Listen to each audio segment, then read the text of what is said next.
মামা, এই যে এত সুন্দর একটা মুভি মুক্তি পাইছে রাজকুমার, মুভিটাতে কেমন দেখলেন?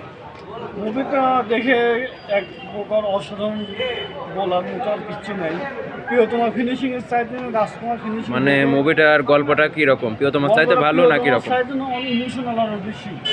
ও, মানে লাস্টে ছবির শেষ মুহূর্তে আপনার মাথা কোনো বের আর কোনো কাজ করবে না, ওটা আপনার মাথা থাকবে।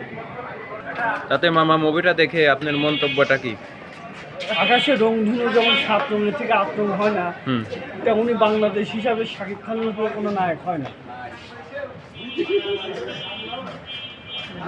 সুপ্রিয় দর্শক, তাহলে শুনলেন আমাদের ডিকে মামা কি বলল। তিনিও শর্ট ফিল্মে কাজ করে। আশা করি মুভিটা সবাই দেখবেন, আপনাদের সবার ভালো লাগবে।